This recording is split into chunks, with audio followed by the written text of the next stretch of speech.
God call them? Do you realize that God calls them servants? Isaiah chapter 41 and verse 8. But thou, Israel, art my servant, Jacob whom I have chosen. Joshua 1:8. Only be thou strong and very courageous, thou mayest observe to do according to all the law, which Moses my servant commanded thee. Turn not from it to the right hand or to the left, that thou mayest prosper whithersoever thou goest. Servant. It's interesting. God calls Moses his servant. God calls David his servant. 1 Chronicles 7:14. Go and tell David my servant, thus saith the Lord, thou shalt not build me an house to dwell in. So the position of servant, that's what God calls them. Why? They obeyed. They obeyed the Lord. They did it in faith, for sure. They obeyed the Lord. Even Paul calls himself a servant in the New Testament. He refers to himself, Paul, a servant of Jesus Christ. He starts the book of Romans that way. There's some other books that he starts that way as well. He refers to himself as a servant.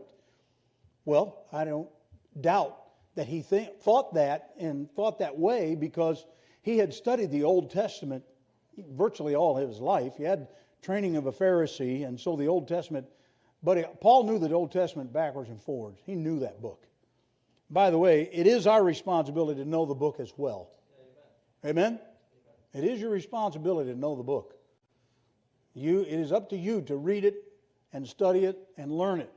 You say, boy, preacher, that's a lot. Not really.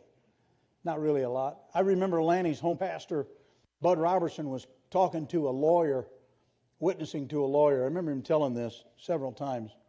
And the lawyer said, you mean to tell me that you've only got one book that you have to know? He said, yep, just one, the Bible. He said, boy, I wish I was that way. He said, I've got a whole library of books that I have to know to be a lawyer. What a privilege. It's actually 66 books, but in comparison to law books, it's much less, right? One law book is as long as the Bible. Records of cases. Think of that. How'd you like to study records of cases for your job? Remembering law, remembering, I can't think of the word right now, but anyway, what is it? Precedence. Thank you. Very good. Oh, you're right down here. Precedence. Yeah, that's important. Lawyers need to know that. And it's, if you ever have a case, you'll find out how important that is. Precedence. Important. We only have one book to know. What does God call us? What are we to God? We're not servants. We're not, like the Old Testament, servants. What does God call us? Look at John chapter 1 and verse number 12. John chapter 1 and verse number 12. But as many as received him, that's you, right? To them gave he power to become the what? Sons of God. Even to them that believe on his name, which were born not of blood, nor of the will of the flesh, nor of the will of man, but of God. When he talks about born of blood, obviously that's talking about physical blood. We didn't inherit that position. A lot of the Jews right now consider themselves special because they're sons of Abraham. That's by blood. They're sons of Abraham by blood, but that doesn't get them saved. We're not born of the blood or of man or the will of the flesh or the will of man, but of God. Sons, do you realize that you and I enjoy the position of sons? How amazing is that? Is that better than a servant? You betcha.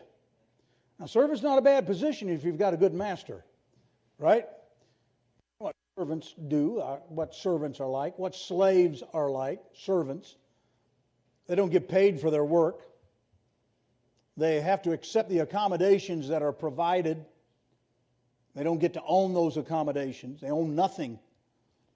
You know what servants are like, what slaves are like. They don't get much of anything for their work. But thankfully, you and I are not servants. We're sons. That's a special position, is it not? Amen? How many of you here have sons? Raise your hand. Yeah. How many of you men that just raised your hand love your sons? Right? Nothing like it. I mean, I was in my Sunday school class 2 Sundays ago, I think, and all of a sudden at the door stood Josh. And I was like, Josh. I didn't know he was coming. He's about like a son. I mean, he grew up with my sons. I love that guy. He's not my son, but I still love the guy. How cool it was to see him. I was like, hey, what are you doing here? And his wife popped around the thing. How fun to see that, you know. If my own sons did that, listen, the whole world stops, right? When your children show up, right? I mean, it's just, there's nothing like it. Your own children. You love them with a passion like no other. Am I right? I'm not exaggerating that a bit. We love our children.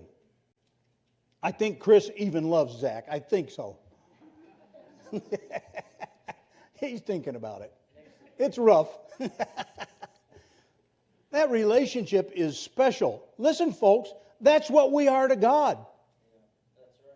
Are you hearing me? That is our position. We're not servants. We're not second-class citizens. We're not slaves. We're not nothing to God. We're not tools to God only. We're sons. When you got saved, you were adopted, you were born, both are special in their own way, into the family of God, and you became a son of God. Romans 8:14. Go there with me. Look at that. Romans 8:14. Another passage that talks about it. But actually uses a different word here. Romans 8:14. For as many as are led by the Spirit of God, they are the sons of God. There it is. For ye have not received, we'll keep going. For ye have not received the spirit of bondage, again to fear, but ye have received the spirit of adoption, whereby we cry, Abba, Father. The Spirit itself beareth witness with our spirit that we are the what? Children of God. We're not slaves. Listen, when you got saved, you were birthed into the family of God, and you have a unique position with the Creator of the universe. How awesome is that? Yeah, amen. So let's think this thing through. If Zach goes to Chris and says, hey, Dad, my car's broke down. Hopefully not. Can I borrow your car? I need a whatever. What's his dad going to say? Get out of here. You're on your own. Forget it. What do you think I am? Charity organization? No, he's going to say, take your mom's car. She can miss work.